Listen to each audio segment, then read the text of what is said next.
Good morning, everyone. Good morning. Happy to see everyone here in this very, very cold day here in Toronto.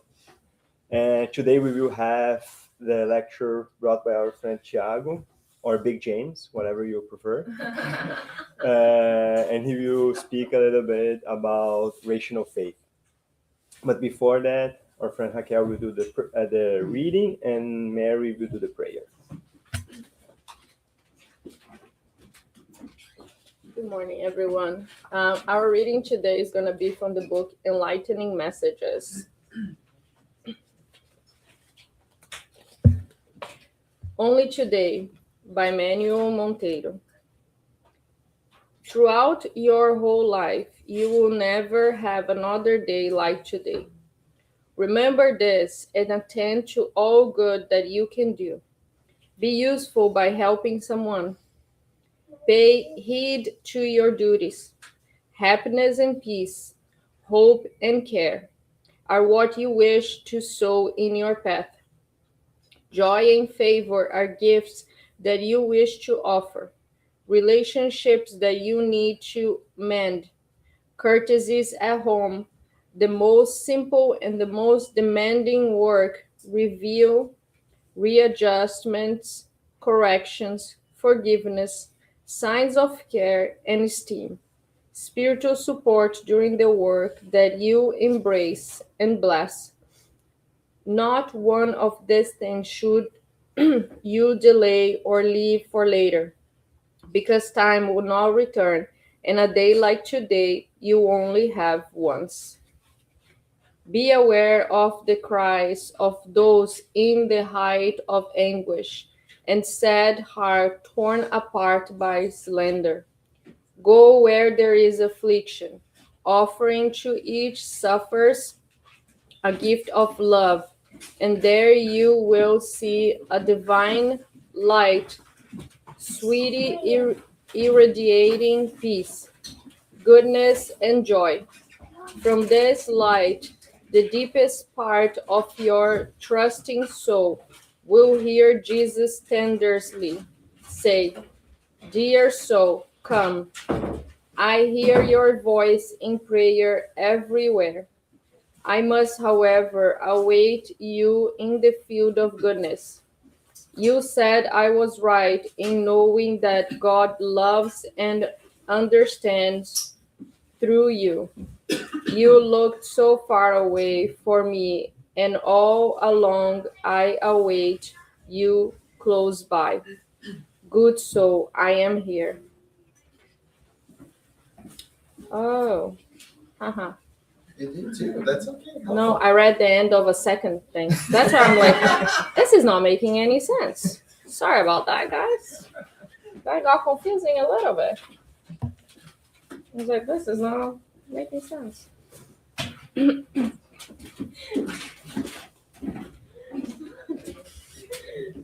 Well, let's close our eyes and let's open our hearts and our mind to all the blessings that we are receiving today here. And let's try to embrace all this good energy. Now let's open our minds, the words that we're going to listen from our friend Tiago, and have this knowledge passed to all of our friends and our colleagues through this week.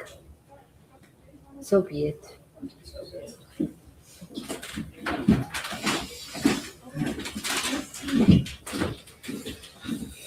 Good morning, everyone. Morning.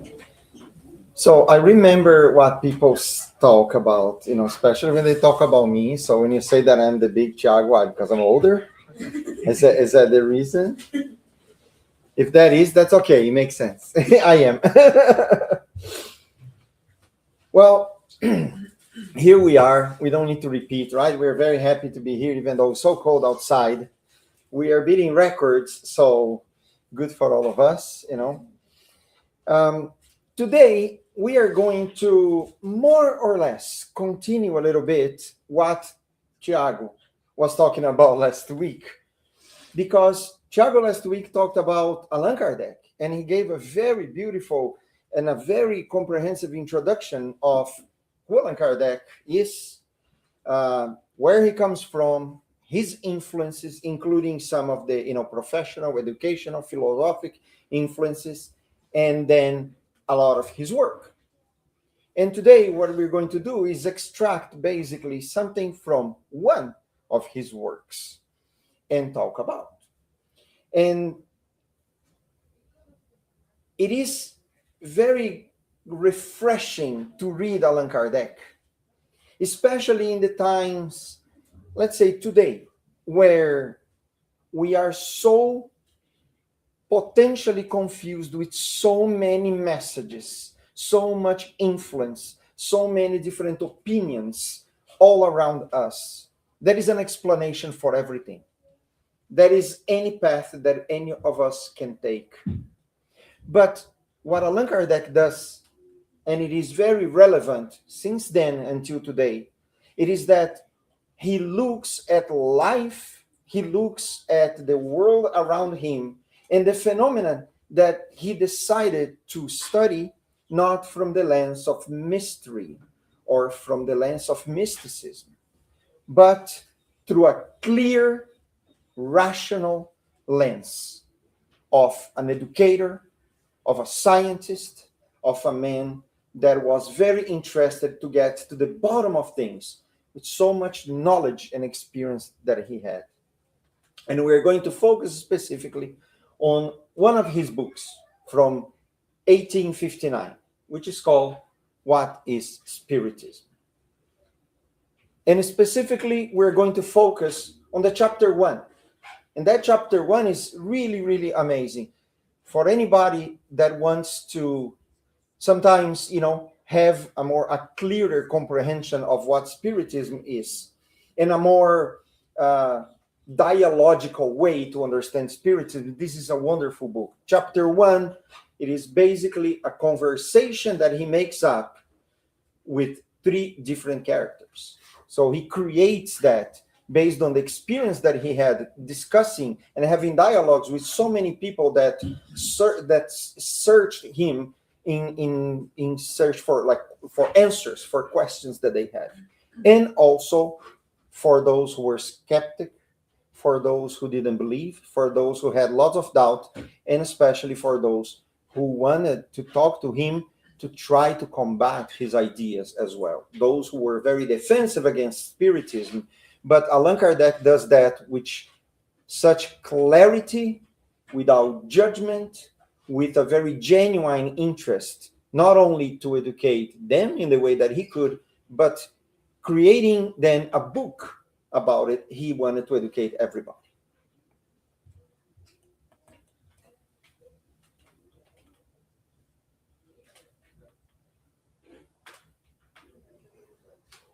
Thank you.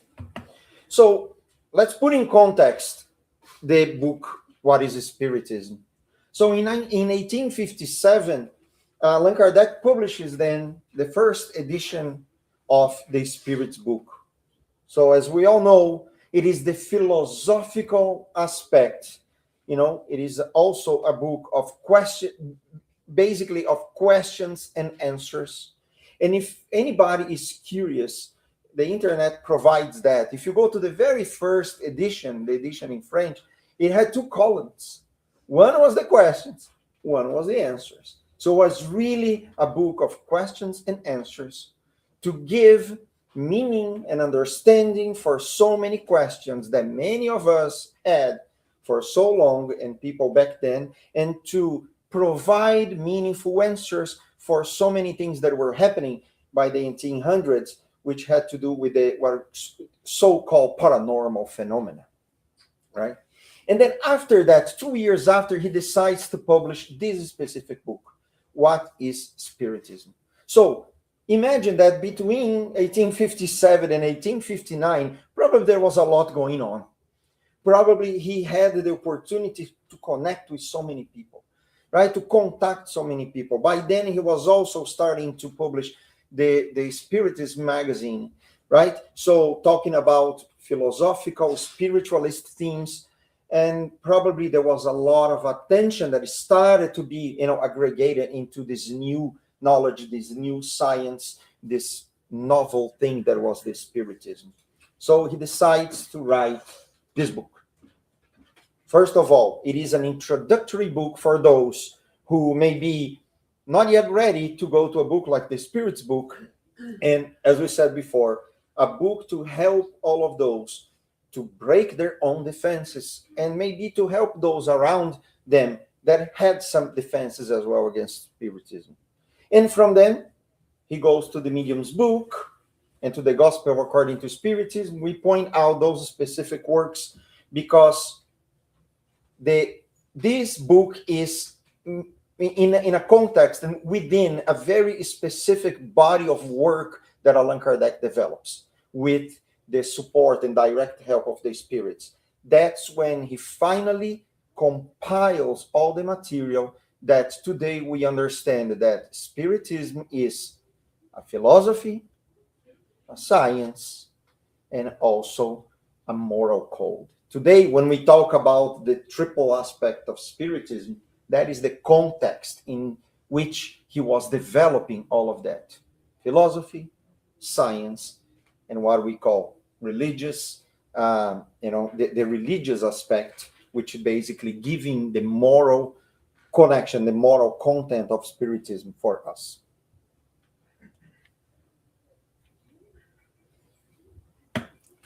So it was published in Paris, and the early critics were up from the very beginning.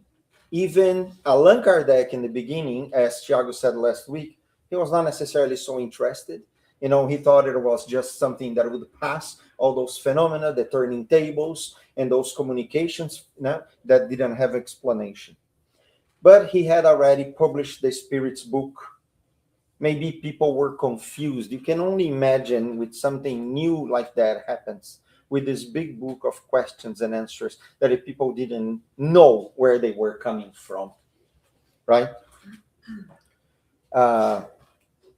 So then it was designed to be handed to very curious people, but also very skeptical people, to what he called clear misconceptions for those who potentially could then dive deeper into what the Spiritism is. So, very briefly, that is the context of the development of this book, to understand that Allan Kardec, as a very astute man, he had a very important purpose. In the middle of all this body of work, release some very small books. And that is not the only one. If you think about Spiritism in its simplest expressions, for instance, more or less in the same time that the Spirit's book was being launched, there was a practical manual as well for the communication with spirits. So then he also had those booklets on the smaller materials that were specifically designed probably to those who he understood were a few steps to dive deep into Spiritism, not necessarily quite ready yet. But probably many of those who read this book ended up going to the most comprehensive body of work. Also, if we think about the importance of the book for the world, the original language was French, but then it had such a wide reach, and it had 8 different editions throughout the years until 1869. So during those basically 10 years, it had 8 different editions, to see how widespread this book was and how much interest of this book. Also, this book was translated to English, Spanish, Portuguese, Czech, Dutch, Esperanto, which was translated by the Brazilian Spiritist Federation, and to Italian as well. Those are just out of curiosity some of the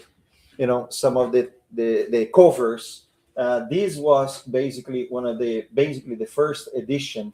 This was actually the last of the French editions that were published from 1859, and this one is from 1869, and from then on widespread all over the world, which means that it brings a legacy. And today it is a very well studied and promoted book in many spiritist centers all over the world, except exactly because of how accessible it is, how direct, and how important it is for us to use that method, that dialogue method, to teach, which was very much what Allan Kardec did.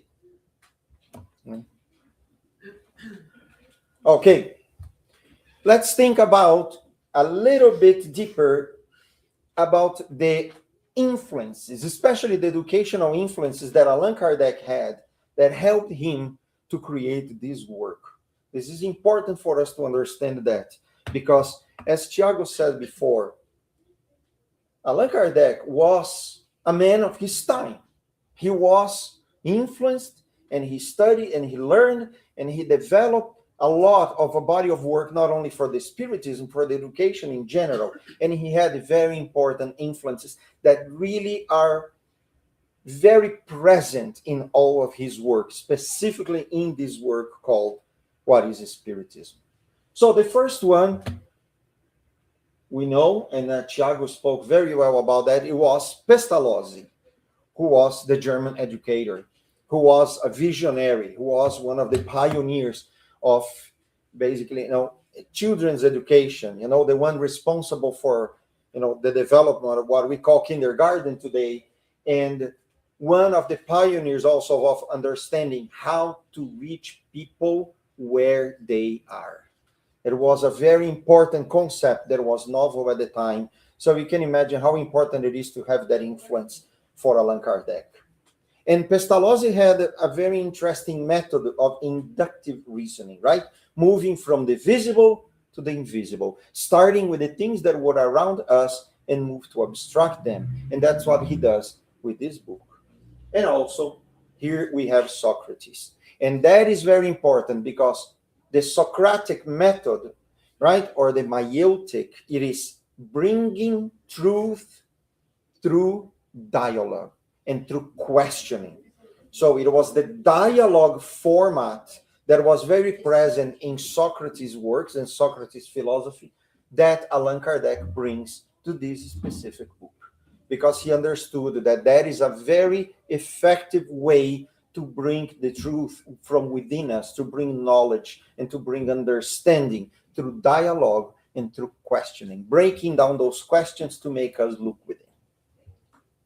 So the very first chapter of this book is basically 3 dialogues, and that is not a coincidence. So he creates those dialogues with the critic, with the skeptic, and with the priest. 3 interesting characters that he creates to start having those dialogues, and those characters in their own way start asking questions that the people had back in the time. Questions based on what? Simply not knowing. Simply pure ignorance, which we know that ignorance is not knowing. Some of those questions are of interest and curiosity. Some of those questions were tricks. Some of those questions were almost trying to put Allan Kardec in a difficult place where he would come into contradiction with his own teachings and this new knowledge. But he was very brilliant, astute, to answer with such clarity, again, with no judgment, not playing games with those who were questioning him, and making sure that the answers that he provided would then give a meaning and another understanding for those who even didn't want to learn anything. If you read this book, you will understand that even the questions that were made to trick Allan Kardec turned into lessons. It was really, really amazing. Again, as a disciple of Pestalozzi, using the Socratic method, and he doesn't force the truth to anybody. That is one of the first things that was very enlightening for me. Again, it is so common that in some point in our lives, having conversations with people, we attempt to convince. We attempt to point out the truth. So many people that come to us with questions, and we become sometimes tempted to try to compare and to show some reasoning, to try to tell them that we are right. Allan Kardec doesn't do that. The one who not only codifies Spiritism, but who helps to develop this incredible doctrine that today we are here trying to understand, trying to follow, trying to apply in our lives, never wanted to force this to absolutely anybody. With his respect, with his tolerance, with his understanding, he was also a model of education and a model of understanding for others. He never forced truth to absolutely anybody.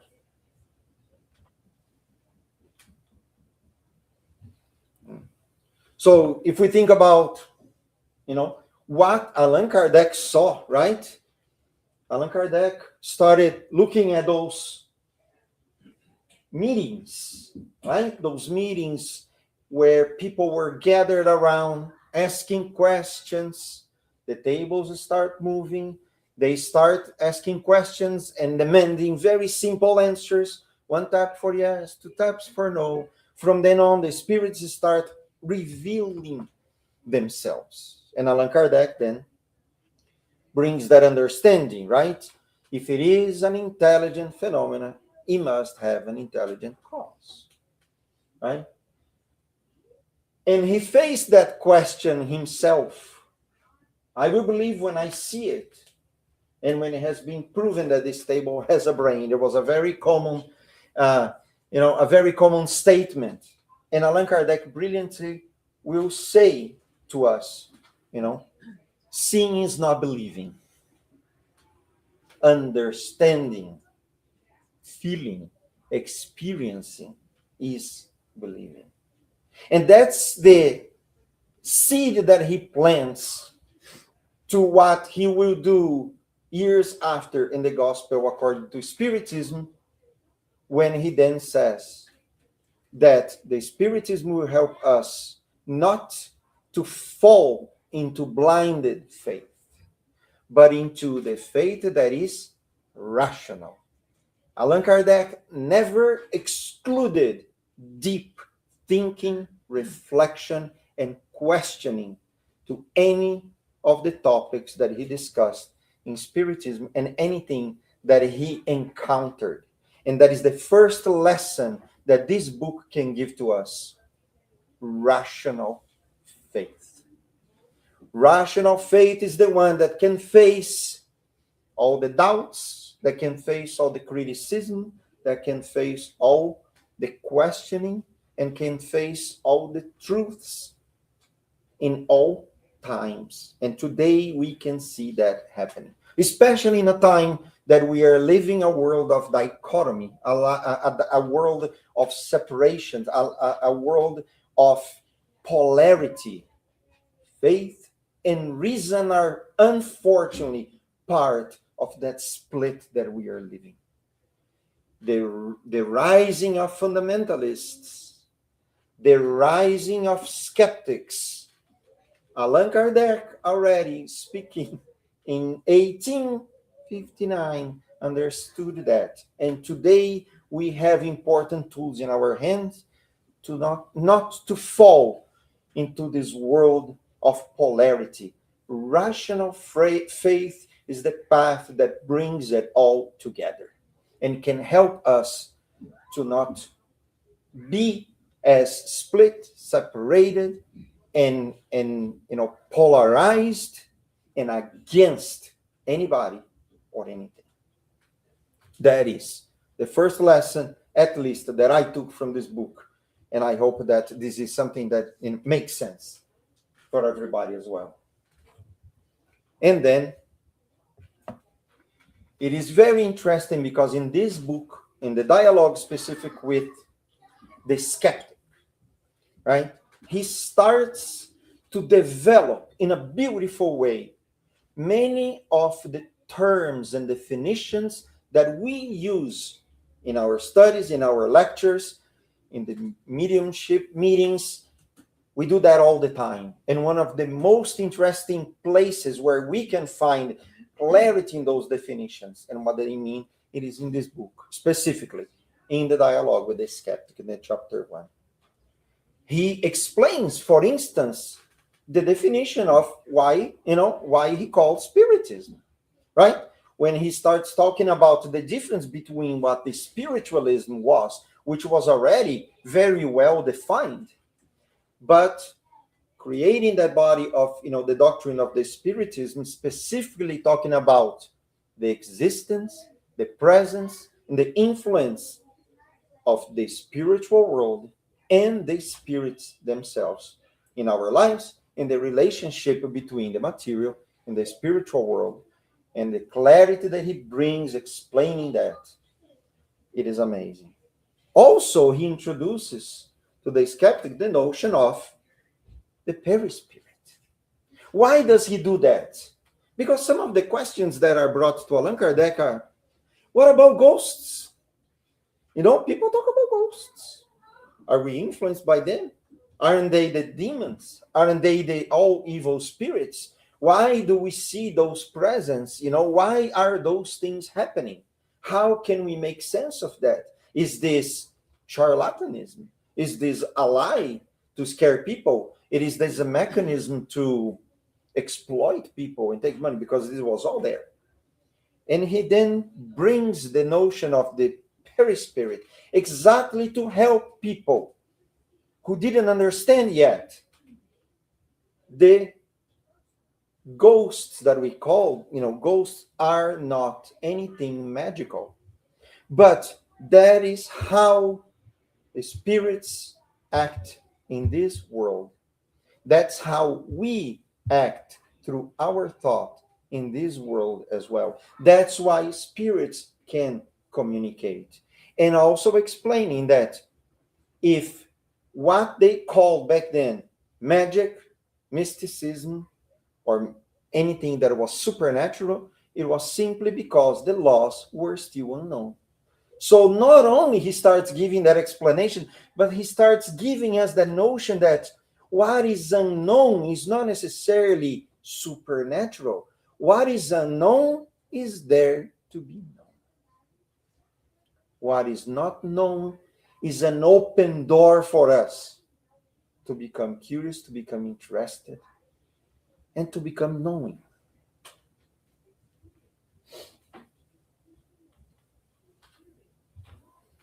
And spiritualism, spiritism, the spirit, the perispirit, mediumship is all there. But after he explains all that, and after he gives all that information, we then ask ourselves, and he starts doing this in one section of this book to tell us what is the purpose of all of that. Because after all, if those spirits were telling us that they were then the souls of those who once lived with us and today are departed, how are they? How are they living? What is their influence on us? What was the quality of their lives on earth? And what is the quality of their lives in the spiritual world? What is the meaning of those communications? And that's when Allan Kardec brings the principle of the moral aspect. That is one of the first places where really he develops that idea in one specific section of this book that speaks specifically, and I will bring the book is here, by the way. I'm here with the book, right? I like to go there very specifically when one portion of the book called Insanity, Suicide, and Obsession.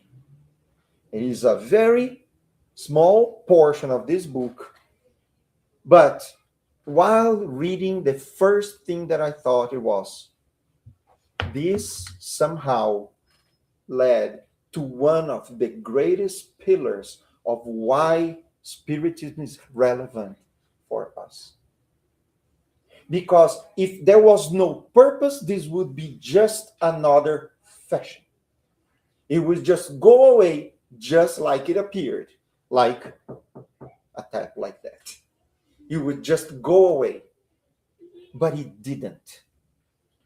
And the purpose of communication, Allan Kardec tells the critics specifically in a dialogue with them, the reason why we communicate is not to predict lottery numbers, because people wanted to do that, obviously. Not to find lost items, even though the spirits did help people to find lost items back then, because there was a need of a more tangible proof that existed. But then it was transcended, right? Slowly, even in the method of communications that were changed from more material to more intellectual. When the mediums start, translating, let's say, the message of the spirits, it becomes more intellectualized. It becomes much more internalized as well, not so material. And that also what Allan Kardec shows, that from the material perspective of the communications, which the tangible ways to prove that the spirits were there, to prove that basically death is not the end. Death is not the end, and that changes entirely the perspective that we have today about the meaning of our existence. If death is not the end, and if we live a life that temporarily gives us the opportunity to learn and grow, but we have lived before and will continue living, it changes completely the perspective of the importance that we give to this life, the importance of the relationships that we live, why we go through the experiences that we go through in our lives, what are the influences that may be at play when we experience so many things, making sense of a lot of unknowns in our lives, and especially difficulties, challenges, suffering that we go through. So Allan Kardec helps us through this book to show the reality of the invisible world that starts to be unveiled to us.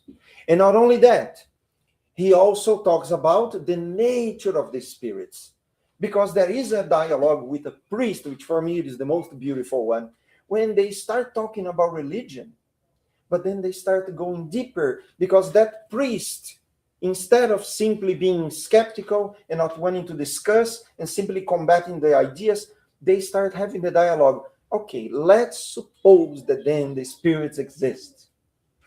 Certain religions talk about, well, all of them were good, because all of them were the angels that would then manifest.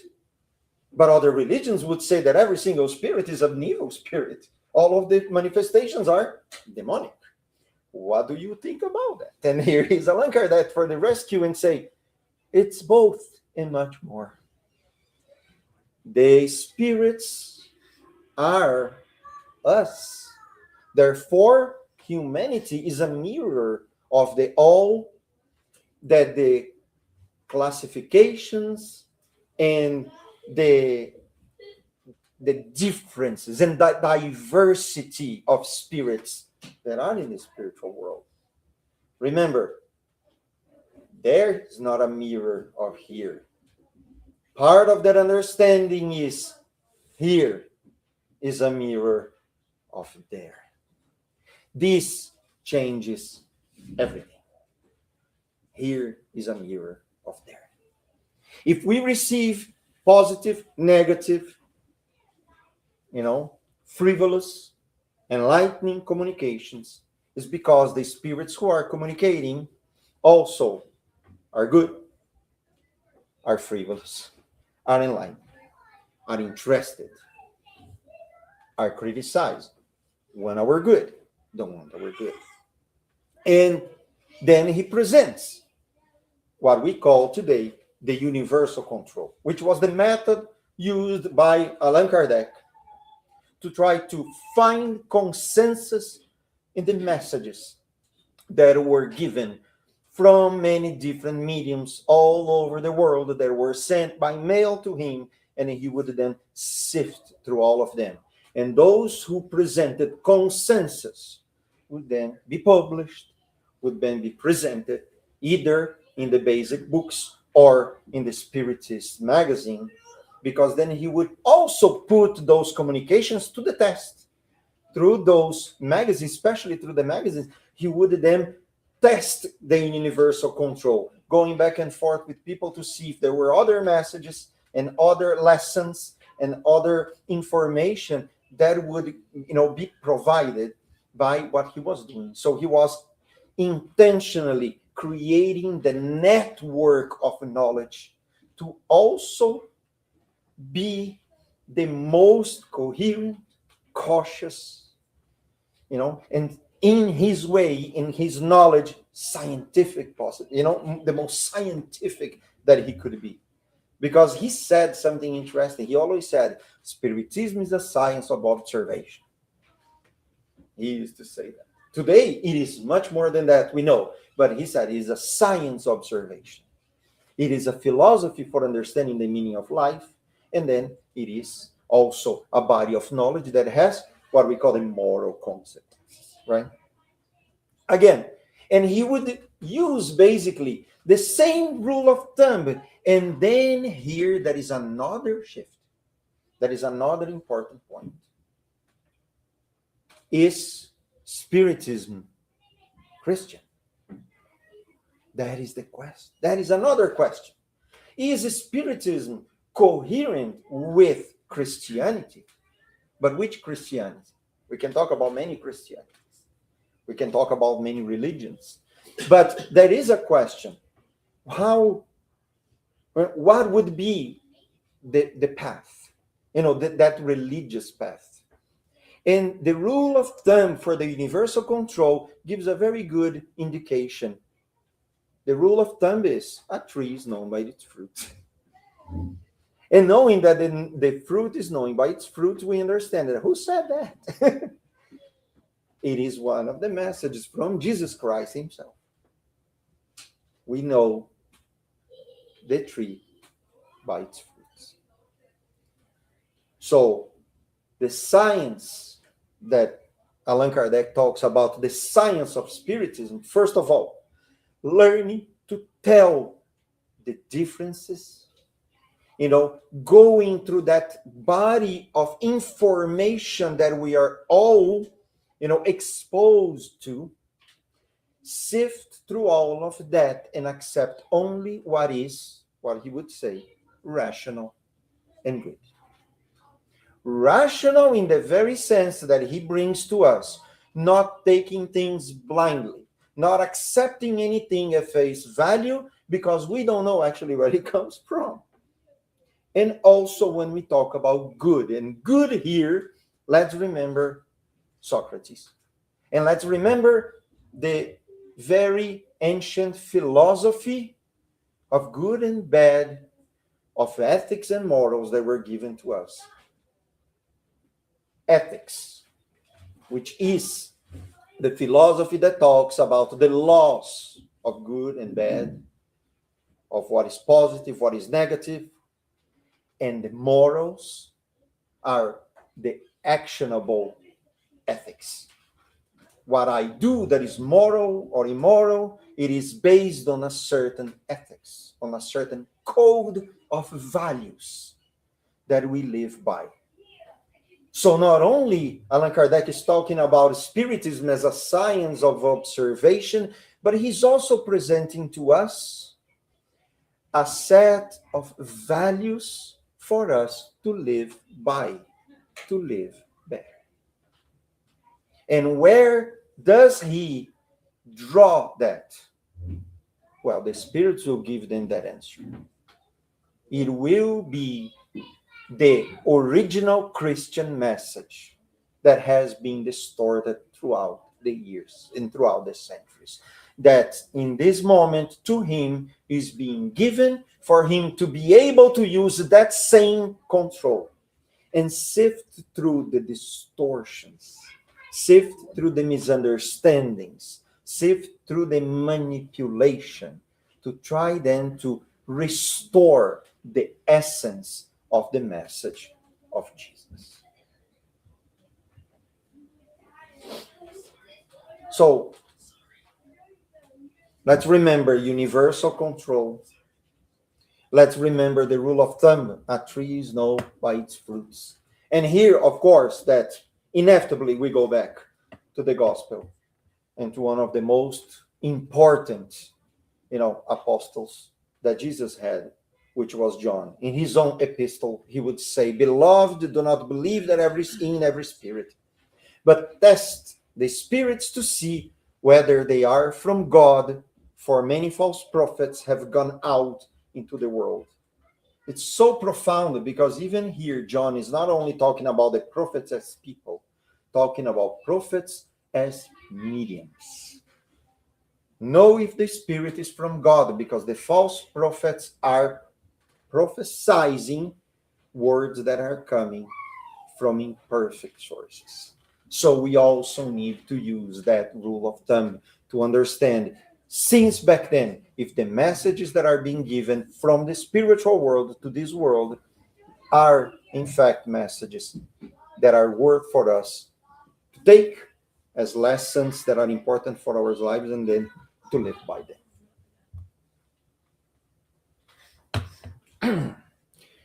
Here, when we talk about that very specific tiny little portion that brings then not only the purpose of communication, but the moral purpose of spiritism in our lives. More than any intellectual knowledge, more than any information that we have, more than the understanding of any definition of understanding of any historical purpose of spiritism, it is the hope, it is the meaning, and it is the consolation, and it is the enlightenment, and it is the tools to help us to live better with each other, to make sense of the difficulties that we go through in life, to try to understand that many of them we are carrying for centuries or even more because of our own level of evolution, and giving a way for us to overcome those difficulties, to re-educate ourselves in the matters of the spirit, and to finally start living by the values and the purpose that were given to us since our inception. We are created all simple and ignorant, tending to purity and perfection and pure loving nature. Here lies the importance, the essence, the power of the doctrine. Why do people suffer? Without reincarnation, there is no justice. With reincarnation, suffering becomes what? A temporary lesson. We understand that it is a detour from our course of growth and learning of evolution. And sometimes pain becomes what? The alarm for us, that we are to go back and to return to the course, to live by that moral code, which in the Spirit's book, it is there, the divine laws. Kardec also argues that knowing about those laws, knowing about through the communication with the spiritual world, that we would then, what he would say, combat the materialism.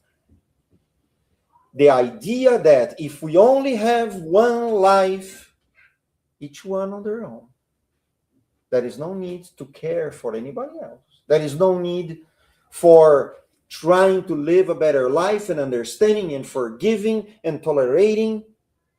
Without that information, there will be no meaning for the effort that we put to live a better life.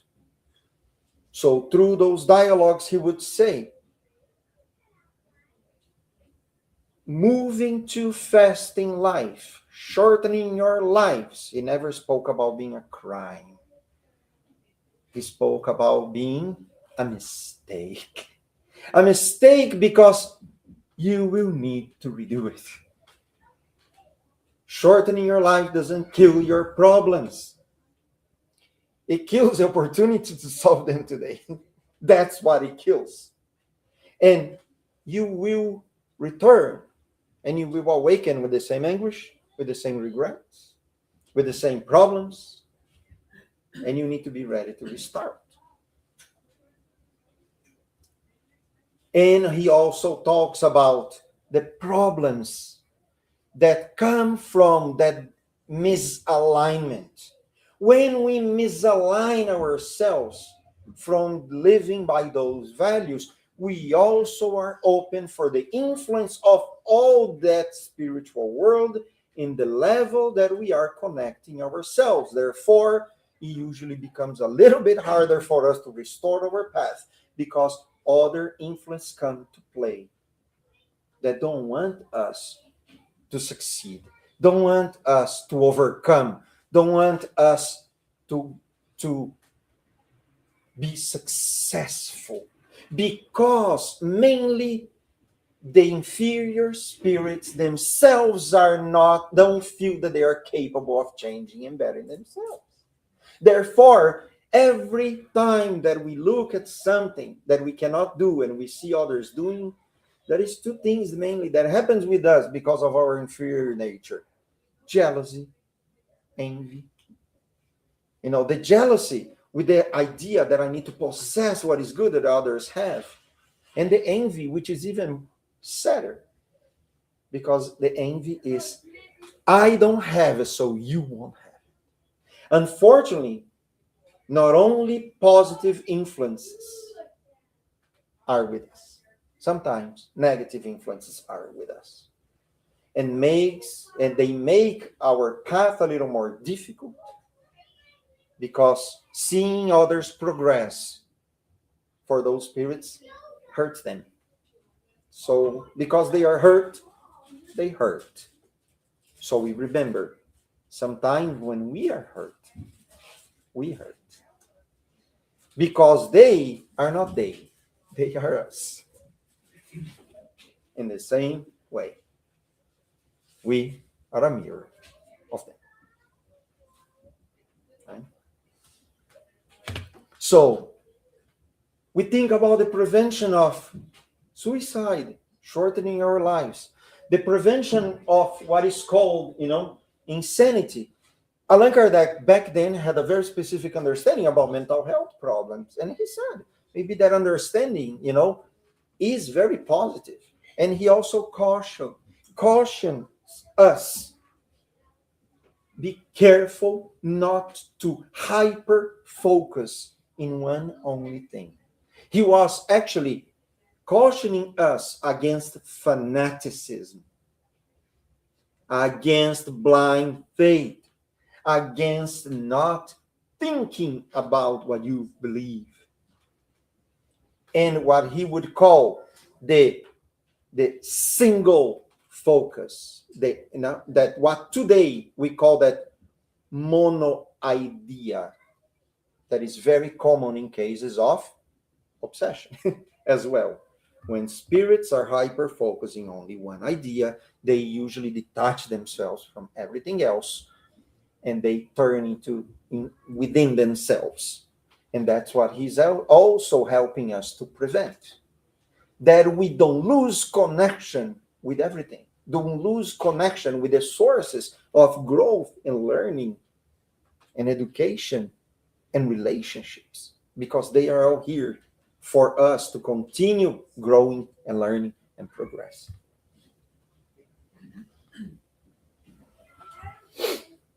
And then comes the final consolation. We're coming to the end. We're coming to the end. How can we put it all together? How much more sense can we make? One tiny little book that, comparing with those books, is relatively small. We didn't leave the first chapter, folks. We didn't leave the first chapter. But when we talk about rational faith, when we talk about consolation, it is inevitable. Allan Kardec, at least 2 years before this book, was already very clear. He did ask this question, and the answer was the simplest, most direct answer. 625.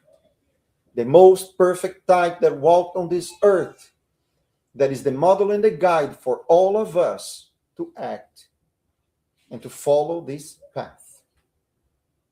Not as followers, follow this path to be better?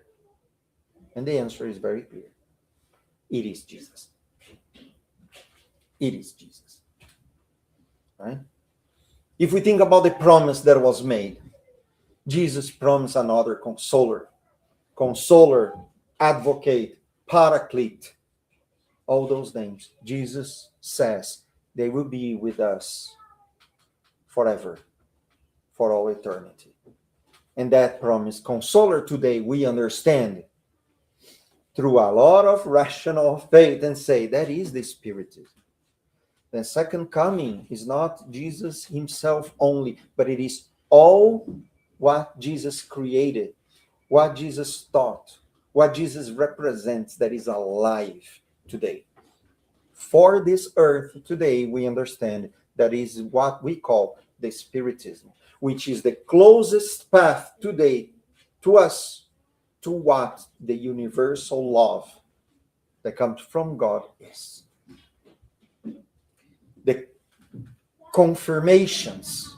Jesus himself comes back from the spiritual world, spends time with us, and tells us that death doesn't exist, that life persists and prevails, and it is our essence, is spiritual. The education of Jesus that is shown here, blessed are the afflicted. And then Allan Kardec will continue and say, let's understand why the afflicted are blessed.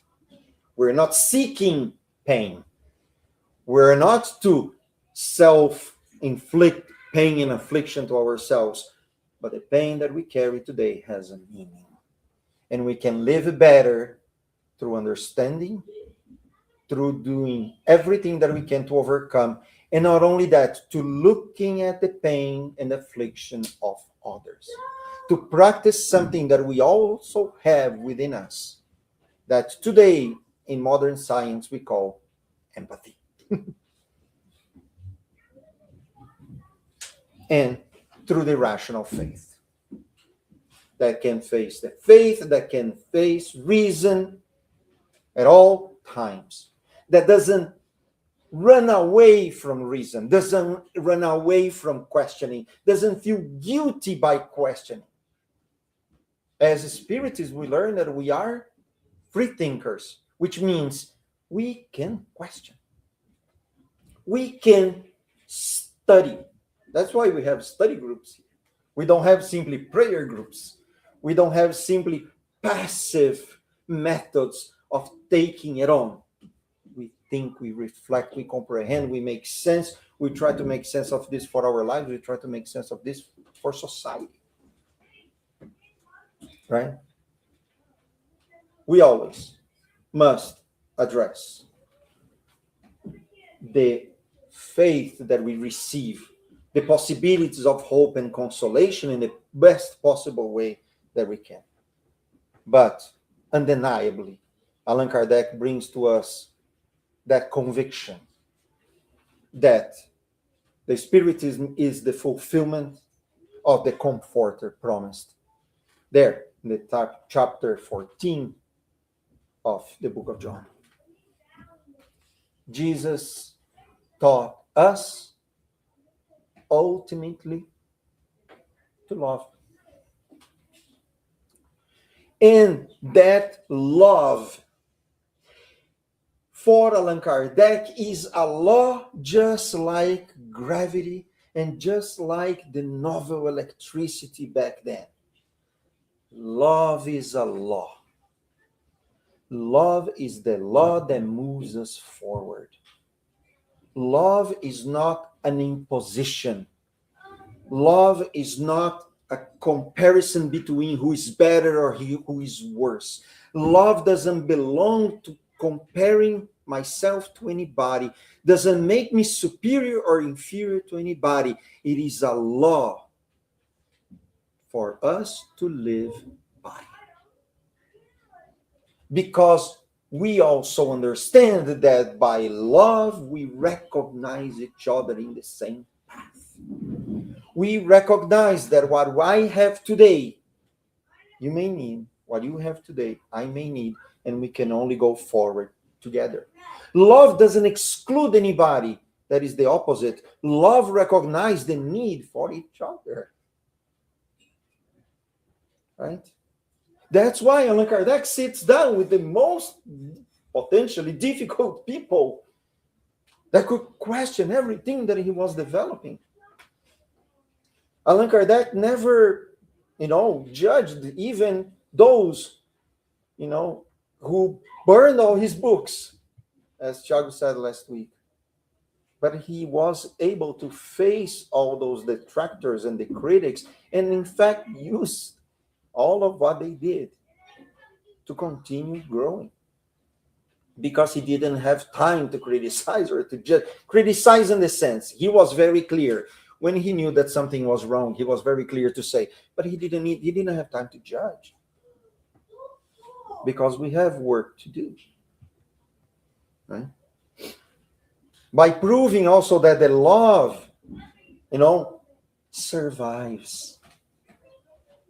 The love survives beyond death. Love continues. It is worth to loving, because by loving, we will continue living.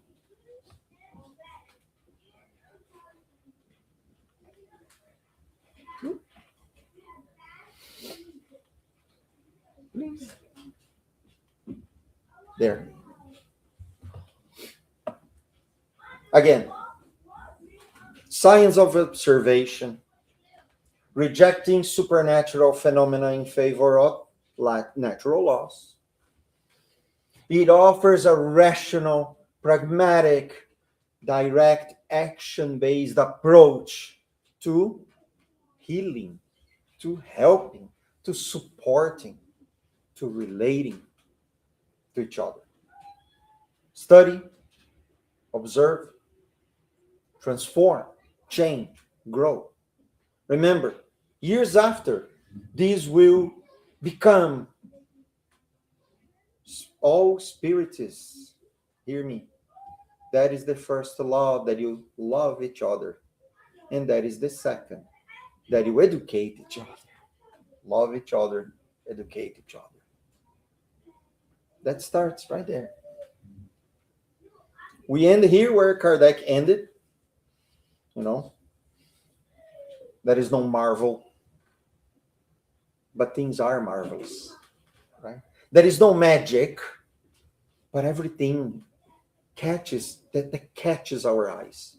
Magical in the sense that it is beautiful, that is worth looking at, that is worth admiring, that is worth studying and learning. There is nothing mystical, there is no miracles, but then means that everything is miraculous.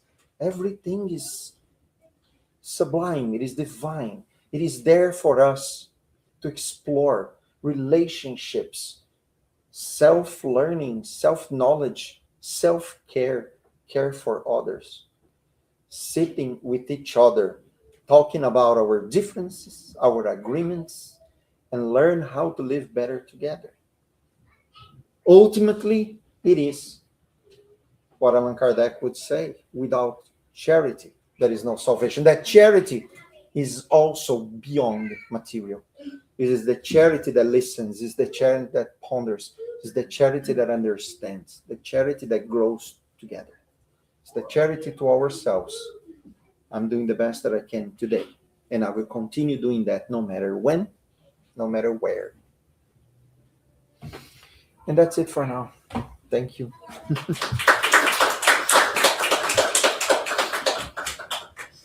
As far as I understand, it is question time. We have one comment online.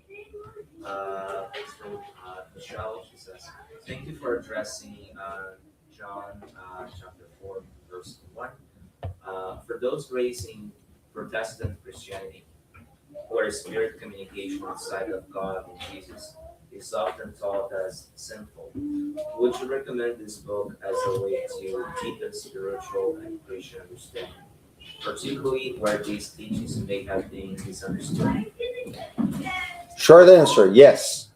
And I believe that this book helps us to have the dialogue, not only with people who might be, who have differences in terms of understanding, but also helps us, to understand that maybe our own understanding might be distorted. Our own understanding of what we believe based on, the path that we take, religiously speaking, remembering also that Spiritism doesn't deny, criticize, or, nullifies any religion, any specific organized faith. We are different. Therefore, we have different ways of understanding life. The majority of the world is not even Christian. Like we have the other philosophies and religions and faiths that are noble, that are bringing us all to the same place, the place of love and understanding, the place of communion, the place of fraternity, the place of mutual respect, and always taking us, to a better place. That is a good book to help us to somehow open up a little bit and understanding that other faiths, other religions, even though may have different understandings of certain phenomena, also allow for a conversation and for a dialogue. Absolutely, yes. All right. Thank you. So thank you everyone that watched us on internet today. Hope to see you next week here. And with here we will prepare us for our passes.